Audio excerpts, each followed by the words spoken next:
Salam jumpa teman-teman mahasiswa. Terima kasih untuk waktu Anda mau menyaksikan video ajar ini dengan judul distribusi probabilitas normal, yaitu distribusi yang paling penting di antara jenis-jenis distribusi probabilitas kontinu. Bahkan distribusi probabilitas normal adalah distribusi yang paling penting di antara semua distribusi probabilitas yang ada. Mari kita mulai pembahasan kita mengenai distribusi probabilitas normal. Distribusi probabilitas normal. Kita bahas kurva normal, persamaan kurva normal dan karakteristiknya. Ini 3 konsep yang mau kita pahami. Kurva normal secara grafik, kurva normal itu adalah seperti ini, yaitu kurva menyerupai bentuk lonceng. Kurva yang simetris. Kurva yang simetris. Jadi kalau Anda gambarkan ini di sebuah kertas, lalu Anda lipat, maka kedua bagian ini akan berimpit persis satu sama lain, kurva simetris. Dalam statistika deskriptif, kurva semacam ini, poligon semacam ini ditunjukkan oleh pada titik puncak ini, pada titik ini terdapat mu sama dengan median, sama dengan modus. Ya. Bentuk persamaan kurva, bentuk persamaan kurva. Bentuk persamaan distribusi normal ini adalah ini, yaitu persamaan yang rumit untuk dipahami. Ya, bentuk persamaan yang rumit dipahami, di mana X adalah variabel random, bilangan E 2,71828 V, bilangan 3,14159 mu, rata-rata hitung, sedangkan sigma adalah standar deviasi. Di sini random variable ini rentangannya adalah mulai dari minus tak berhingga hingga positif tak berhingga. Nanti akan lebih jelas. Jadi inilah dominasi dari distribusi normal di antara distribusi lainnya. Kita udah masih ingat saudara di modul kita, kalau binomium mulai 1, 2 hingga n, sedangkan Poisson mulai X sama dengan 1, 2, 3 dan seterusnya tak berhingga. Ya, kali ini rentangan X random variable itu adalah mulai dari minus tak berhingga hingga positif tak berhingga. Sini dominasi distribusi normal terhadap distribusi lainnya.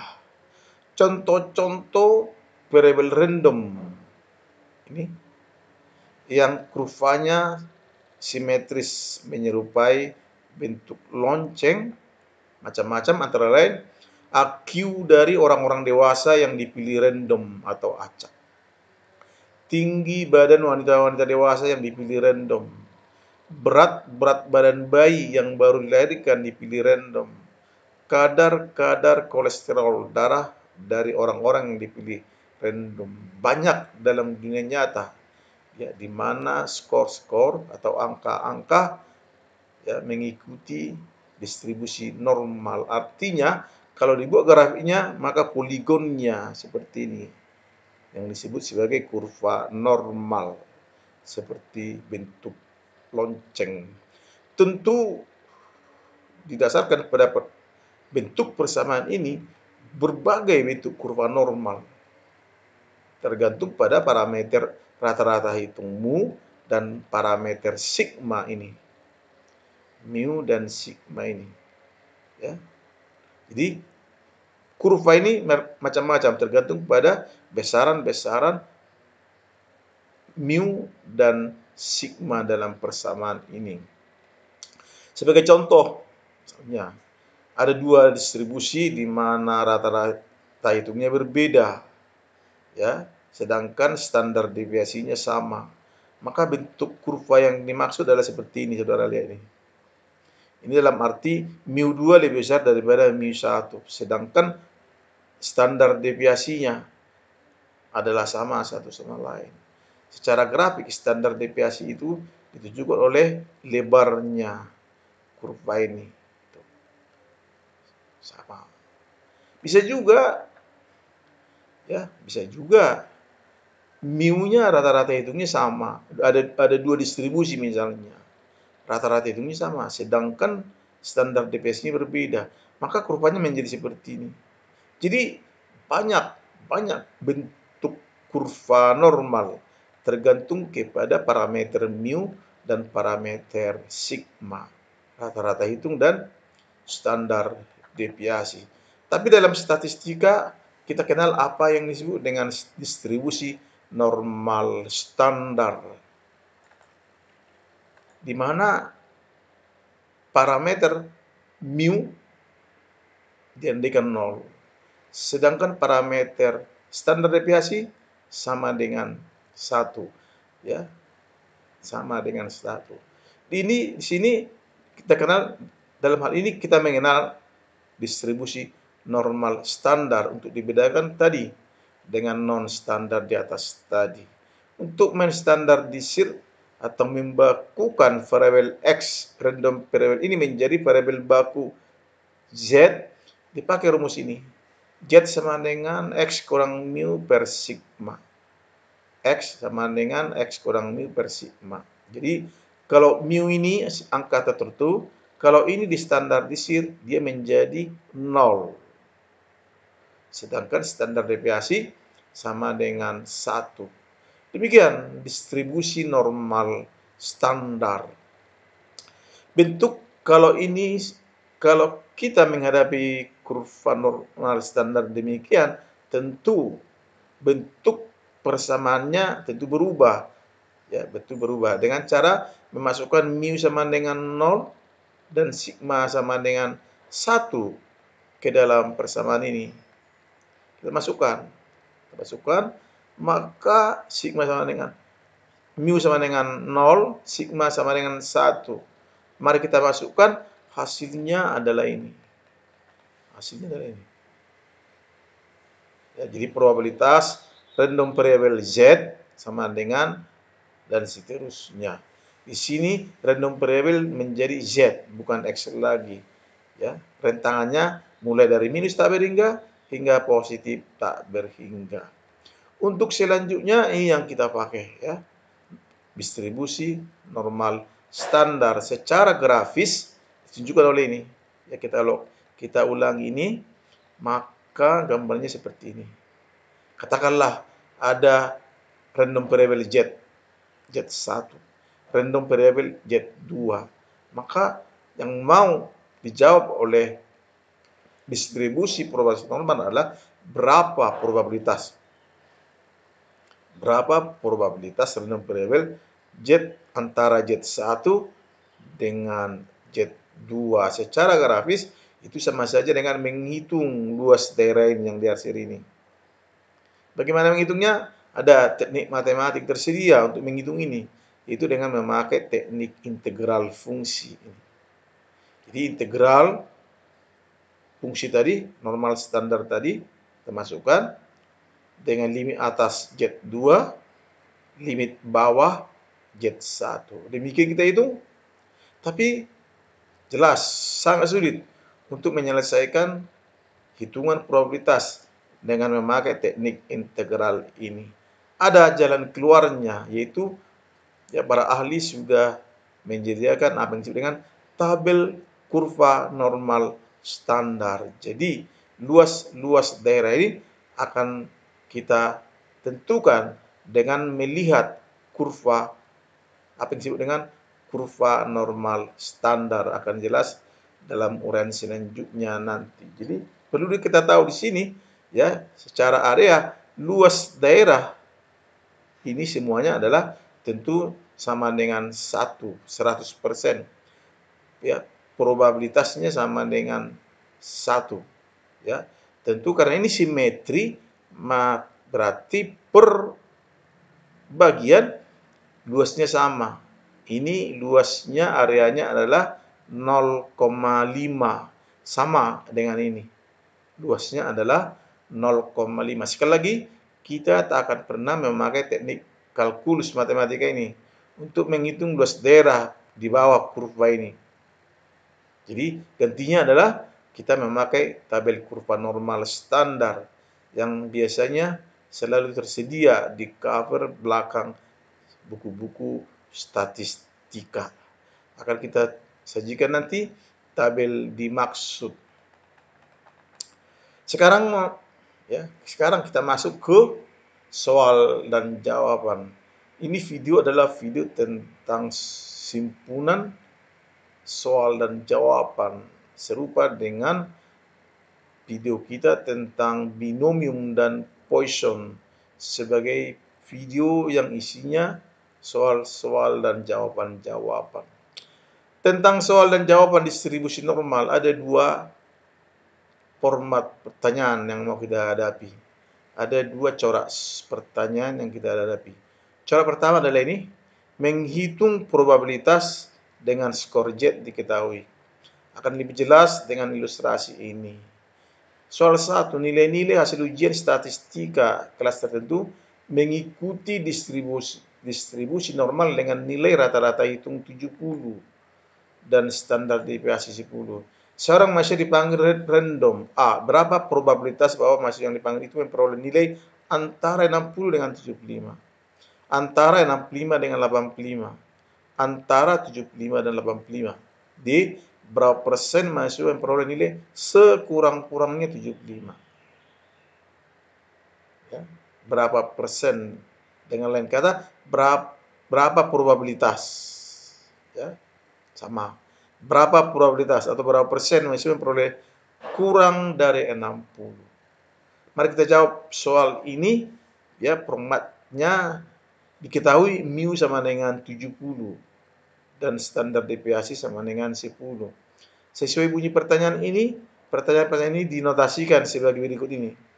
60 dengan 75, 65 85, 75 85. Sekurang-kurangnya, artinya sekurang-kurangnya lebih besar atau sama dengan 75. Lebih besar atau sama dengan 75. Dan pertanyaan E, kurang dari, berarti lebih kecil daripada 60. Demikian dinotasikan pertanyaan-pertanyaan ini. Mari kita jawab. Selanjutnya, kita selalu menjawab pertanyaan-pertanyaan normal dengan memakai kurva. Dengan memakai kurva normal. Begitu, untuk memudahkan setiap persoalan yang hendak kita jawab. Jadi untuk soal kita ini, kurva normalnya adalah demikian. Di mana mu, ini mu pada puncak ini, mu sama dengan 70 dan standar deviasi sama dengan 10. Pertanyaan A, antara 60 dengan 75. Antara 60 dengan 75. Tentu kita tempatkan di sebelah kirinya 70. Di sebelah kanannya 70, 75. Maka luas daerah yang mau kita cari itu adalah daerah yang di sini ini. Daerah yang dari sini.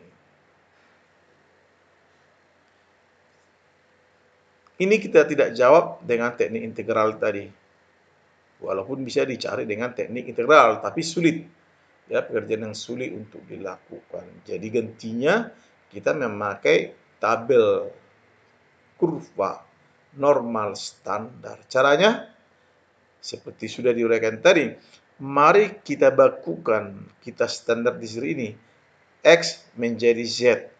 Dengan formula ini, Z sama dengan X kurang mu per sigma. Jadi 60 sama dengan min 1. Ya, secara standar. 60 dapat distandardisasi, dibakukan menjadi min 1,0. Dari mana? X kurang mu per sigma, yaitu 60 kurang 70 per 10. 60 kurang 70 per 10 sama dengan min 1,0. 75 kurang 70 per 10. positif 0,5. Jelas angka mu ini jelas sama dengan 0 ya sebagai pusat kurva distribusi ini. 70 kurang 70 dibagi 10 tentu sama dengan 0. Dengan nilai-nilai Z ini kita sudah bisa menghitung luas daerah memakai kurva normal standar. Ingat, tabel kurva normal standar hanya menyediakan luas daerah antara Z tertentu dengan 0. Ya. Jadi selalu dihadapkan dengan 0. Antara Z tertentu dengan 0. Antara Z tertentu dengan 0. Karena ini kurva simetri, angka minus Z ini sama saja dengan melihat angka Z pada positif 1. Kita sudah siapkan di sini tabel kurva standar ini. Cara membacanya adalah kalau kita misalnya mau melihat luas daerah antara Z 1,2 dengan 0, maka kita melihat angka 1,0, 1,2 di kolom ini. Lalu melihat angka 0,00 ya. Nah, katakanlah Z sama dengan 1,27 ya. Kita ganti. Katakanlah kita melihat luas daerah antara 1,27 dengan 0. Maka kita melihat kurva ini, caranya lihat dulu pada kolom pertama ini 1,2. Lalu di bar ini kita lihat 0,07. Tadi Z untuk 1,27. Ya, caranya melihat, lihat kolom pertama 1,2 dan di baris paling atas ini dengan 0,07. Kita lihat irisannya ya, yaitu 0,3980. Luas daerah antara 0,5 dengan 0 ini dia, 0,5 dengan 0. Luas daerah antara 0,83 dengan 0. 0,83. Lihat dulu ini 0,8. Lihat 0,03. Pertemuannya adalah irisannya adalah di angka ini. 0,2967. Luas daerah pada Z sama dengan 0. Jelas adalah 0. Ya, jelas adalah 0. Z 0,00. Berarti luas daerahnya adalah sebuah titik 0,0000. Demikian cara melihat kurva normal standar. Kurva normal standar. Jadi untuk Z sama dengan min 1 ya. Ini maka luas daerahnya adalah min 1. Kita periksa angka 1 karena prinsip simetri kita sama saja dengan melihat angka 1,0. Lalu saudara lihat di baris ini 0,00, maka irisannya adalah 0,3413 ini. 0,3413. Luas daerah antara 0,5 dengan 0. Tadi min 1,0 sudah tadi, sekarang 0,5 dengan 0. Selalu dihadapkan dengan 0. 0,5, mari kita periksa tabel normal. 0,5, mana 0,5 ini? 0,5, 00. Lalu di atas saudara lihat 0,00. Irisannya pada angka ini. 0,1915. 0,1915. Jadi dengan mengetahui luas daerah ini, maka secara keseluruhan total area ini adalah angka tadi kita jumlahkan, yaitu 0,3413 tambah 0,1915, 0,5328 ini luas daerah ini. Ya, demikian tidak sulit mencarinya.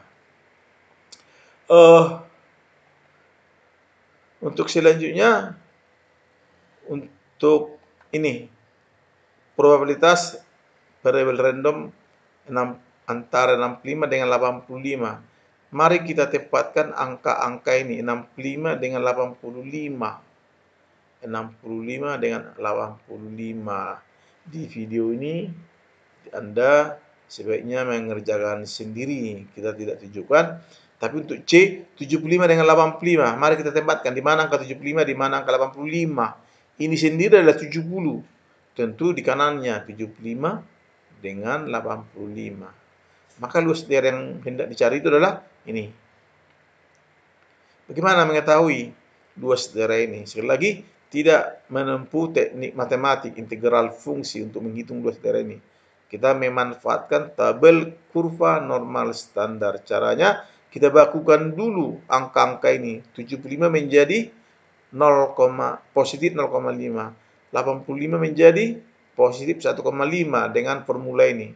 Formula standarisasi ini. Z sama dengan X kurang mu per sigma ini. Ya.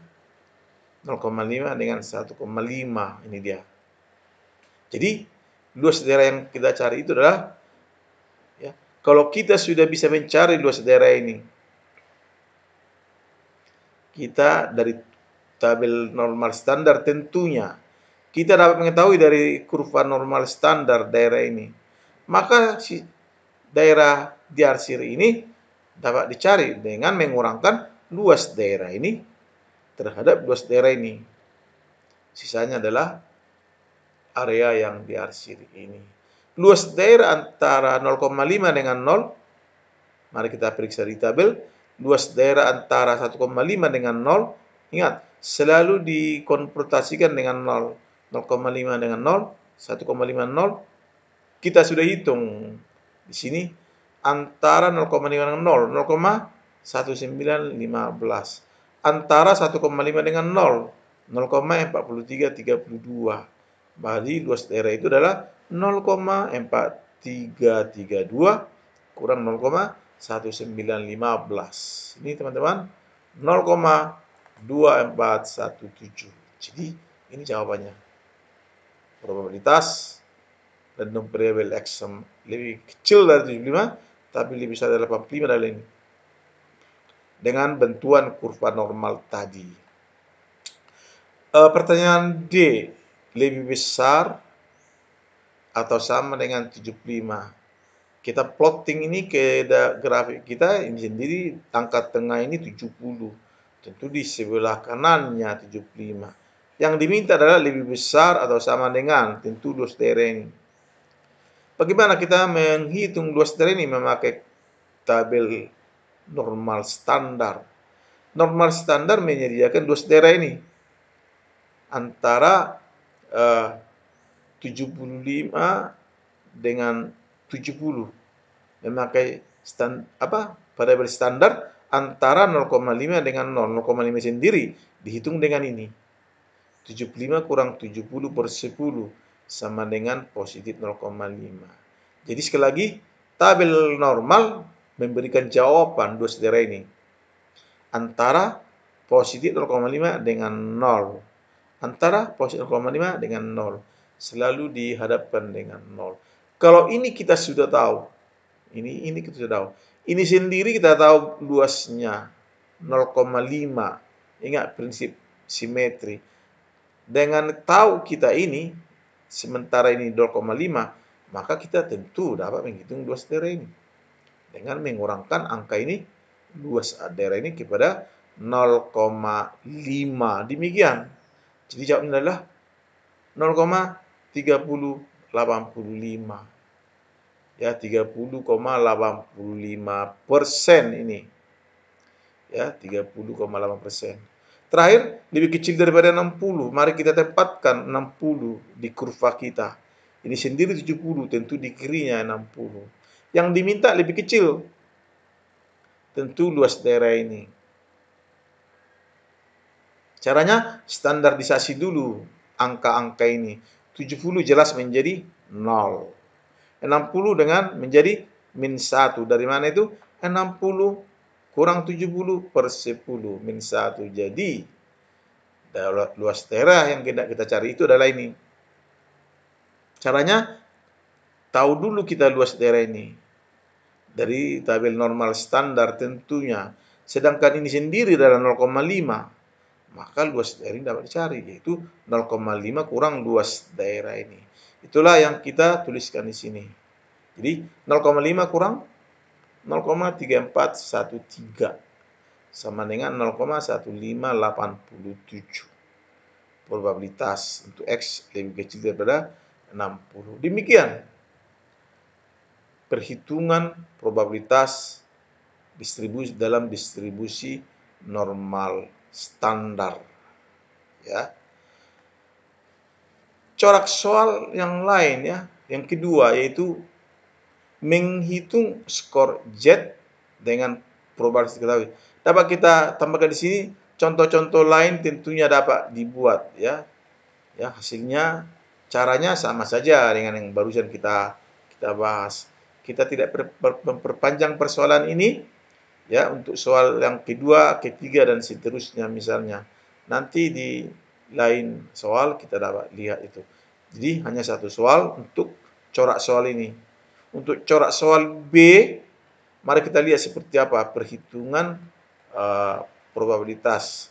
Di sini ya corak soal dalam bagian B ini adalah menghitung skor Z dengan probabilitas diketahui. Beda dengan di atas tadi. Di atas tadi apa? Menghitung probabilitas dengan skor Z diketahui. Lebih jelas kita pahami melalui ilustrasi soal ini. Soal 1. Gaji karyawan sebuah perusahaan mengikuti distribusi normal dengan gaji rata-rata $25, $25.000 dan standar deviasi $5.000. A. Berapa probabilitas seorang karyawan dipilih random menerima gaji awal sekurang-kurangnya $31.000? Demikian seterusnya dapat Anda baca kurang dari antara ini. Berapa gaji tertinggi yang diterima seorang karyawan di antara 10% karyawan bergaji terendah? Berapa gaji terendah yang diterima seorang karyawan di antara 5% karyawan bergaji tertinggi? Berapa gaji minimum dan gaji maksimum 95% keseluruhan karyawan perusahaan itu?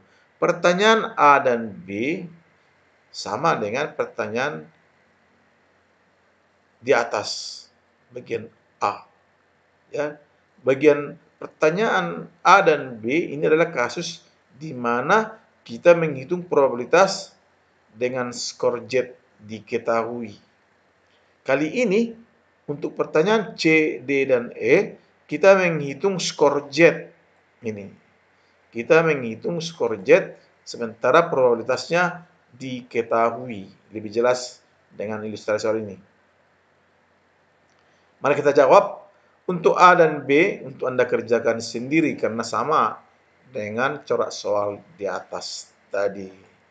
Untuk sesuai dengan topik ini, corak soal yang di sini, kita hanya menjawab pertanyaan C, D, dan E. Mari kita baca C. Berapa gaji tertinggi yang diterima seorang karyawan di antara 10% karyawan-karyawan bergaji terendah? 10% gaji terendah. Lagi-lagi kita selalu menjawab memakai kurva normal. Kita usahakan selalu menjawab dengan memakai kurva normal. Jadi 10% gaji karyawan terendah. Saudara lihat di sini angka-angka ini makin ke kiri makin kecil, ke kanan makin besar. Ya, sumbu X ini. Ini yang diminta tadi. 10% karyawan bergaji terendah. Tentu kita tempatkan di sini. Yang ditanya itu adalah X sama dengan berapa. Tentu pada titik ini X dimaksud adalah X. Tentu X tertinggi, begitu. Ya, X tertinggi. Ya, dibaca menjadi X tertinggi ini. X tertinggi di antara mereka ini.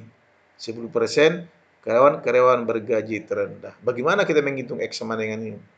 Tentu kita bakukan dulu dia. X menjadi Z. 25.000 menjadi 0 tentunya. Dengan rumus Z sama dengan X kurang mu per sigma. Sekali lagi, 25.000 sama dengan 0. Ya. Sekarang, ini sendiri pada titik ini, ya, X kurang 25.000. X di sini adalah X yang hendak dihitung. Ini. X kurang mu, mu-nya 25.000 per 5.000, ya, per 5.000 dolar tadi. Jadi untuk formula ini, ya, untuk formula ini kita dapat hitung, ya, secara standar X ini sama dengan Z sama dengan berapa. Memakai tabel kurva normal standar, Z ini bisa kita hitung. Kalau luas daerah 0,10 diketahui. Bagaimana caranya? Mari kita buka tabel kita. Mari kita cari angka 0,10, angka yang paling dekat ke dia. 0,10. Ini 0,10. Mari kita periksa 0,10, ya. Ini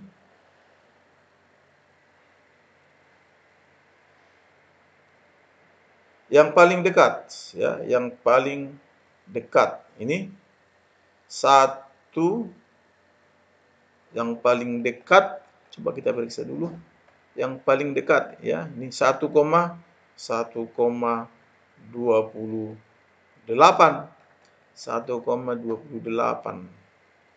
Ini yang paling dekat dengan, oh maaf, kita salah konsep, 0,10 maaf. Jadi ini tadi 10% dari karyawan-karyawan bergaji terendah. Ini yang mau kita cari. Pada X berapa ini?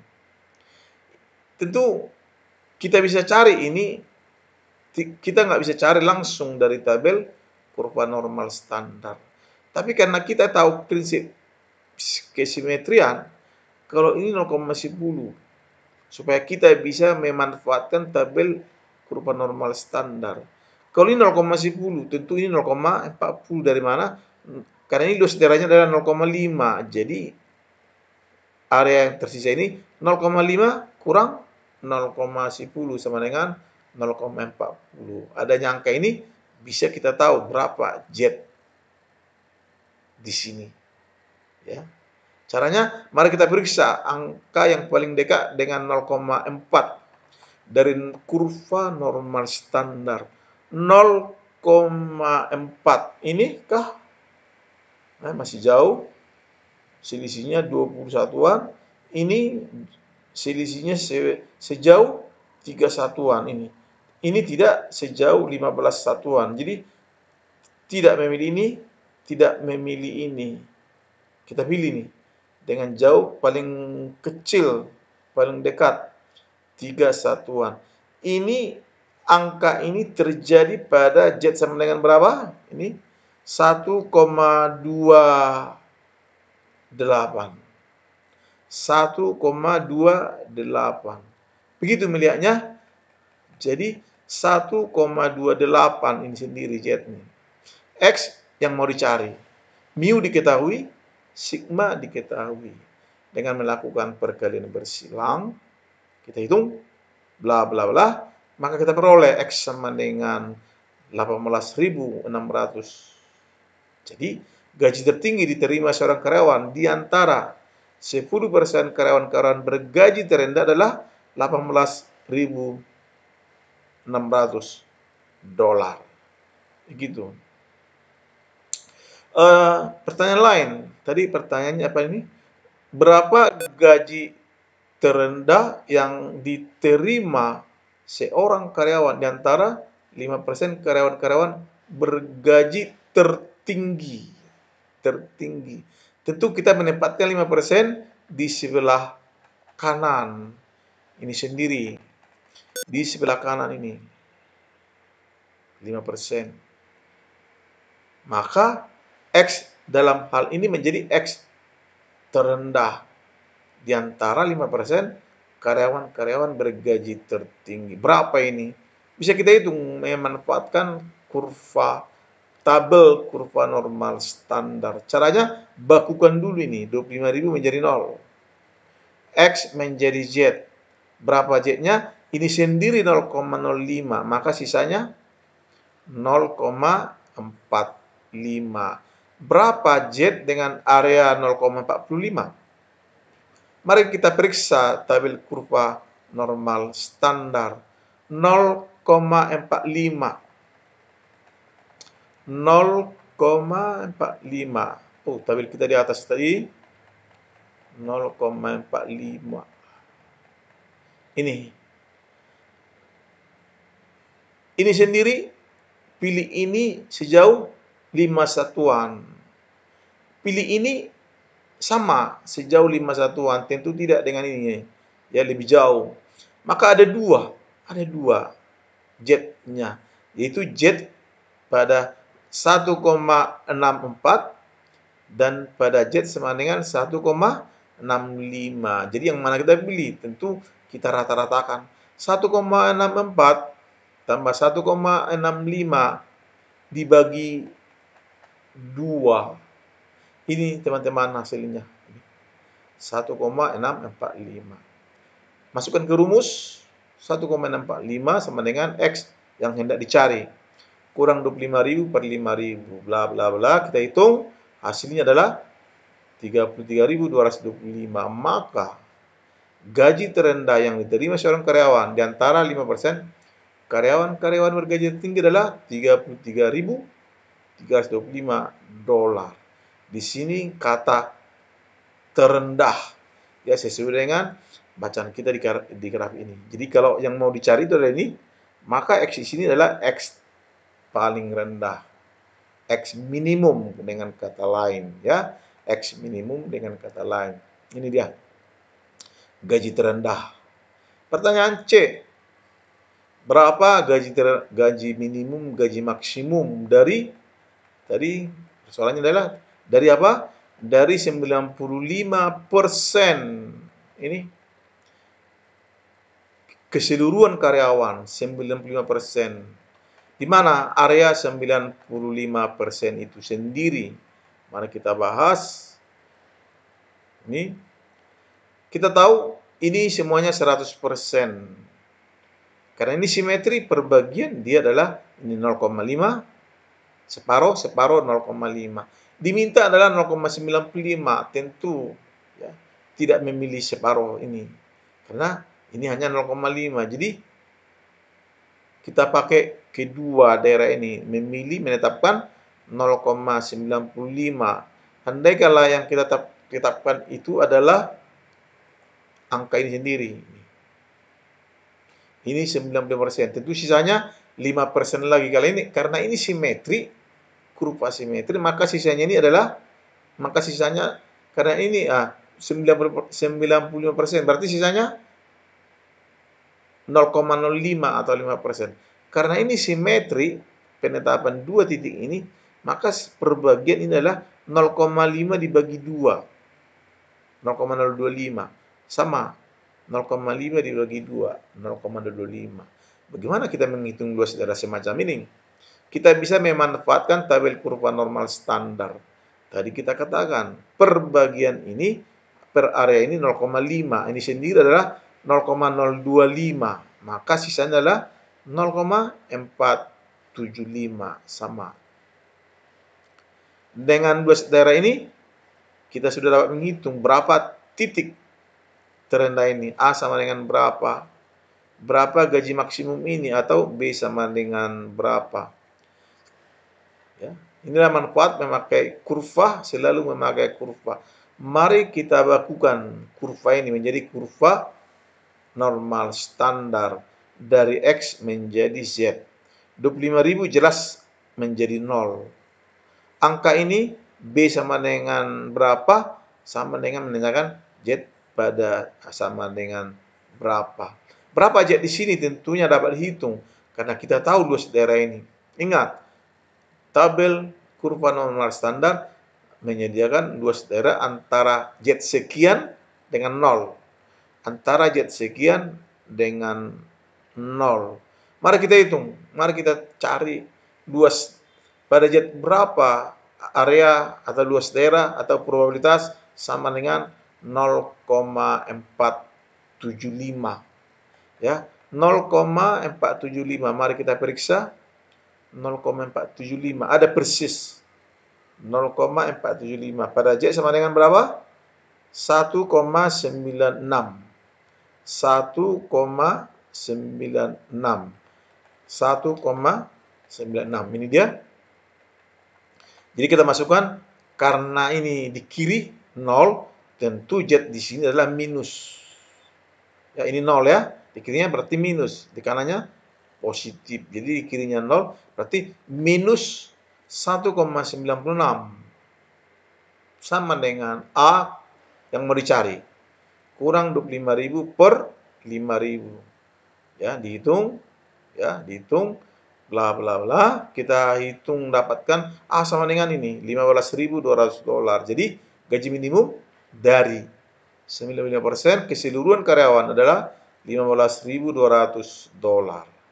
Akhirnya kita bisa juga kita hitung B ini. Karena dia di kanannya 0, tentu Z di sini adalah Z positif. Positif 1,96.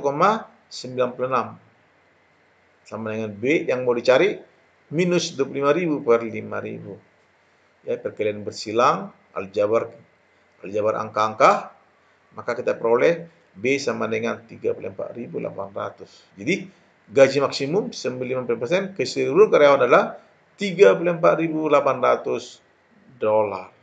Demikian soal 1. Soal 2 misalnya. Seorang dosen mengetahui bahwa hasil-hasil ujian akhir mahasiswanya dalam mata kuliah statistika mengikuti distribusi normal dengan rata-rata hitung 78 dan standar deviasi 10. Jika dosen itu memutuskan 16,6% mahasiswanya mendapat A, berapa skor minimum yang harus dibutuhkan untuk memperoleh nilai A? Kita nggak jawab di sini secara eksplisit. Anda bisa menjawabnya dengan membuat kurva normal lebih dahulu. Anda tetapkan angka rata-rata 78 dengan standar deviasi 10. Pada titik puncak, kita tetapkan angka ini 78. Lalu Anda menetapkan 16,6% mahasiswa mendapat nilai A.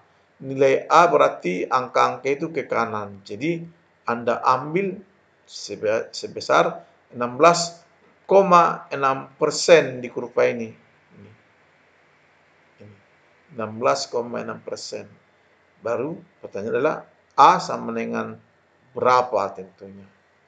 Kita bisa hitung itu dengan mengetahui lebih dahulu luas daerah ini. Ini sendiri 16,67 ya. 16,6, maka sisanya menjadi 33,4%. 33,4% atau 0,334. Kita hitung itu, kita cari luas daerah pada Z berapa luas daerah itu terjadi. Sama dengan seperti di atas tadi, kita akhirnya dapat memperoleh nilai A. Demikian juga ini, Anda coba sendiri. Jika 12,1% kalah, berarti Anda mendapatkan angka persentase ini di sebelah kiri, ya, karena kalah, ya.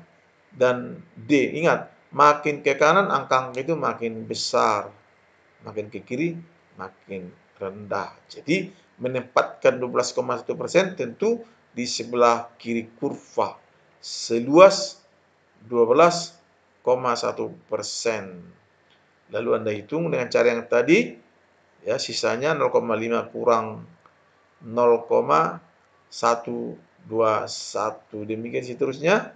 Kita hitung, Anda hitung seperti di atas tadi untuk memperoleh skor maksimum. Ini jika 30% mahasiswa mendapat nilai B atau lebih tinggi. Di mana saudara menempatkan angka 33%?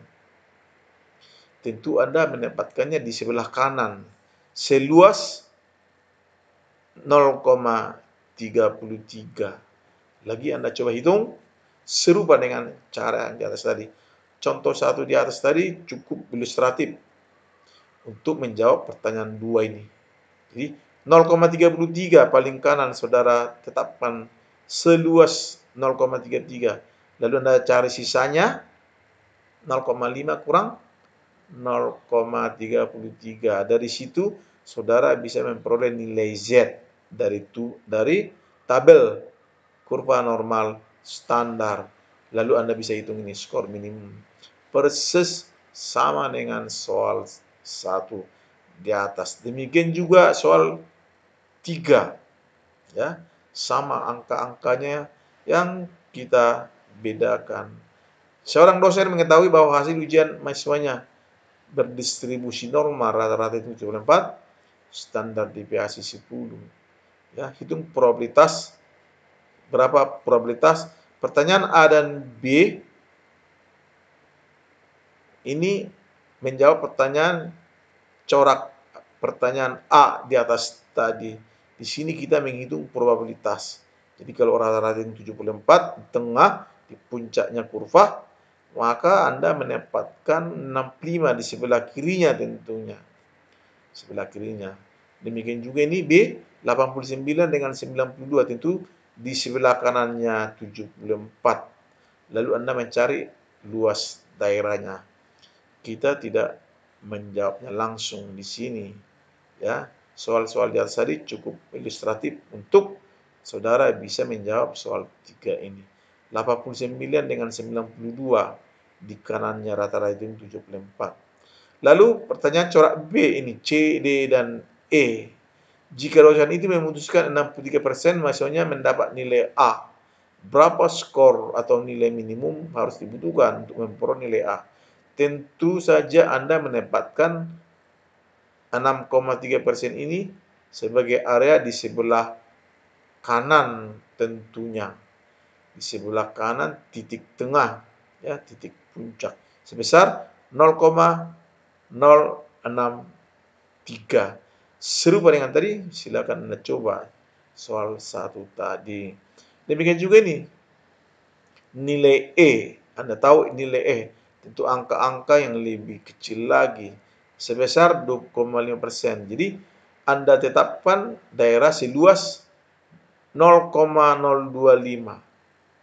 Lalu ada sisanya untuk selanjutnya Anda gunakan untuk memperoleh angka Z dan akhirnya bisa menjawab berapa nilai maksimum. Serupa dengan soal 1 di atas. Masih serupa dengan soal di atas tadi ini. Angka minimum dan angka maksimum. Anda ambil area seluas 0,95. Persis seperti atas tadi, kita nggak ulangi detailnya lagi. Jadi Anda bisa hitung sendiri berapa angka minimum, berapa angka maksimum. Soal 4, ya, narasinya yang berbeda, tapi setelah diterjemahkan ke dalam kurva, persoalan menjadi lebih mudah. Narasi-narasi yang berbeda, tapi ketika diterjemahkan ke dalam kurva, pertanyaannya, jawaban untuk setiap pertanyaan adalah sama. Jadi seperti ini misalnya, rata-rata adalah 28 pada titik puncak, sedangkan standar deviasinya 6. Ya, ini narasinya berbeda dengan narasi-narasi sebelumnya. Berapa probabilitas? Nih, perhatikan. Sekurang-kurangnya 39,10. Ingat, angka rata-rata 28, tentu di kanannya. Sekurang-kurangnya berarti luas daerah yang dicari itu adalah daerah paling kanan kurva. Silakan coba sendiri. Sama dengan itu adalah B ini. Berapa persen? Berapa persen sama dengan pertanyaan berapa probabilitas. Lebih rendah dari 16,90 dolar. Rata-rata tadi 28. Berarti Anda mendapatkan ini di mana? Sebelah kiri. Silakan coba gambarnya. Ingat, menyelesaikan persoalan-persoalan normal untuk mudahnya selalulah pakai kurva. ya, seperti di atas tadi. C, hitung stroke minimum dan maksimum ini. Saya kira serupa dengan di atas tadi. Ya, Anda tinggal meniru. Narasi boleh beda, tapi penerjemahannya ke dalam kurva membuat lebih mudah. Persoalan selalu sama, cara-cara menyelesaikannya. Ya, ingat, ke kanan makin besar, ke kiri makin kecil. Ya, sebagai luas daerah. Yang lebih menarik lagi narasinya bisa heboh-heboh begini, tapi setelah diterjemahkan ke dalam format kurva normal, persoalan menjadi lebih mudah ini dia saudara. Perusahaan konveksi mendapati bahwa tidak menguntungkan untuk melayani para pelanggan laki-laki dewasa yang sangat pendek dan atau yang sangat tinggi. Oleh sebab itu, manajer produksi mengambil keputusan menghentikan produksi pakaian bagi mereka yang tertinggi 70%, terpendek 70% dari pelanggan. Asumsikan bahwa tinggi rata-rata ini dan standar deviasi. Berapa tinggi maksimum dan tinggi minimum pelanggan yang akan dilayani oleh perusahaan itu? Narasi boleh berbeda, tapi penerjemahan ini menjadi kurva membuat persoalan sama seperti menjawab soal satu tadi. Di sini saudara lihat menghentikan produksi tertinggi. Karena tertinggi berarti Anda menetapkan daerah seluas 7,5% atau 0,075 paling kanan. Paling kiri Anda menetapkan daerah seluas sama 0,075. Jadi dari kurva jelas sekali angka terkecil yang mau dicari, angka terbesar yang mau dicari persis seperti soal tadi. Kita tidak menjawabnya di sini secara langsung, dalam video ini Anda menjawab sendiri untuk latihan saudara. Ingat, Anda bakukan dulu selalu menerapkan prosedur ini. Ada garis X, ada garis Z. Begitu? Sekali lagi, ada garis X, ada garis Z ini. Dan ini sendiri pasti 0. Dan di kirinya tentu Z negatif. Di sebelah kanannya Z positif. Silakan Anda coba. Soal 5. Soal 6 lebih sulit. Bukan sulit dia, tapi lebih ribet mencarinya ketika menjawab pertanyaan B ini. Ya. Anda tetapkan ini totalnya berarti 100%. Anda membagi-baginya sesuai dengan perintahnya ini. A 15%, ambil paling kanan 15%. Sisanya ambil lagi 25, sisanya ambil lagi 40 dan seterusnya. Lalu mencari Z-nya untuk kemudian mencari X-nya berapa. Ya, lebih ribet, memang ribet dibandingkan dengan yang tadi. Tapi Anda pasti bisa mengerjakannya serupa. Demikian juga soal 7. Ini menarik juga narasinya. Ya, lama sembuh bagi para pasien suatu prosedur pembedaan tertentu adalah berdistribusi normal dengan rata-rata hitung 5,5 hari dan standar deviasi 0,6 hari.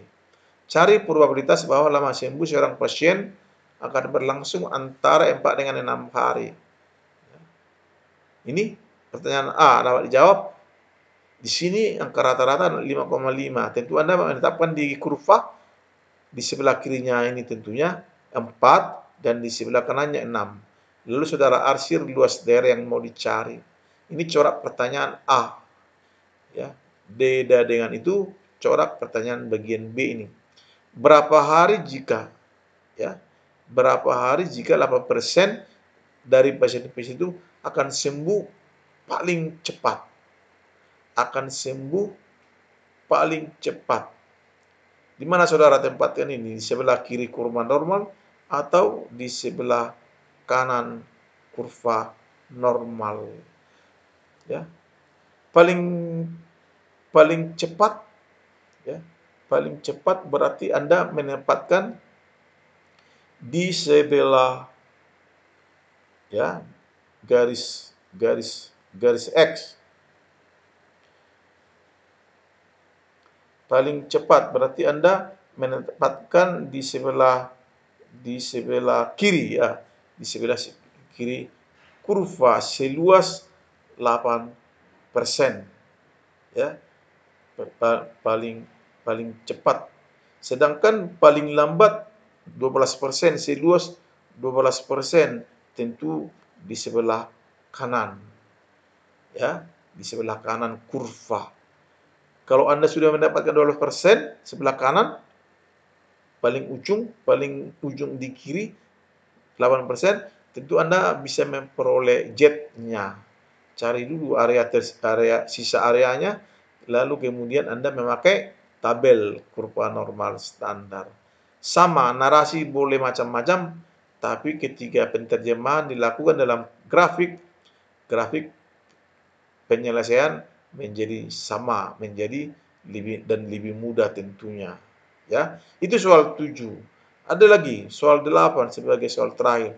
Andaikan bahwa gaji sekretaris pada perusahaan asuransi XYZ mengikuti distribusi normal dengan rata-rata hitung $10.000 dan standar deviasi $1.000. Kalau Lucy menyatakan bahwa gajinya cukup tinggi di antara 10% dari semua sekretaris yang bergaji paling tinggi, berapa gaji Lucy? Di mana saudara tempatkan ini 10% ini?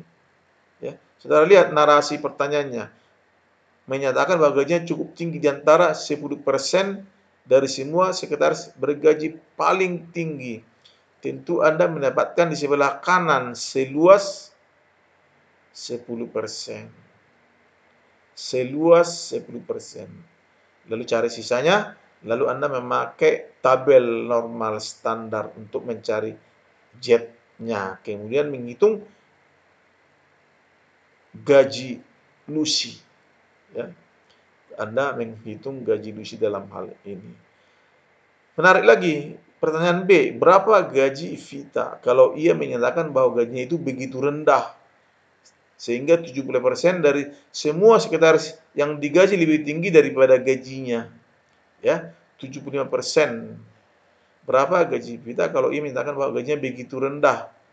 Ya, begitu rendah sehingga 70% dari semua sekretaris yang digaji lebih tinggi daripada gajinya. Di sini Anda menempatkan area seluas 75%. Ingat, perbagian area itu adalah 50% ya, atau 0,5. Berarti Anda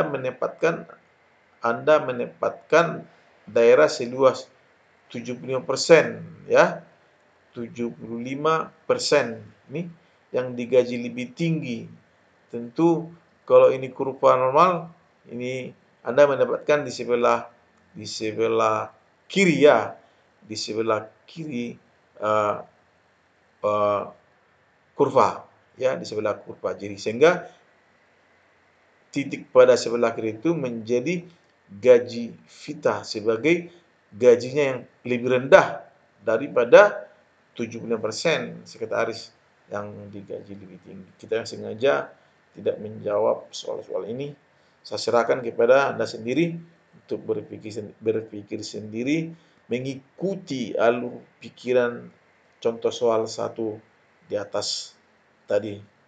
Demikian 2 corak pertanyaan terkait dengan distribusi probabilitas normal. Corak pertama tadi menghitung probabilitas dengan Z diketahui. Corak soal kedua menghitung Z atau X dengan probabilitas diketahui seperti dicontohkan oleh soal terakhir ini tadi, termasuk soal-soal di atas tadi. Demikian teman-teman mahasiswa, kita sudah membahas distribusi probabilitas normal, distribusi yang paling penting di antara semua jenis-jenis distribusi probabilitas yang ada.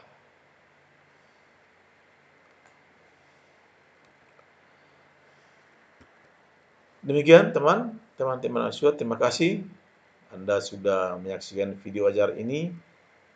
Teman-teman jangan lupa melakukan like, komen, subscribe, dan share untuk video ini.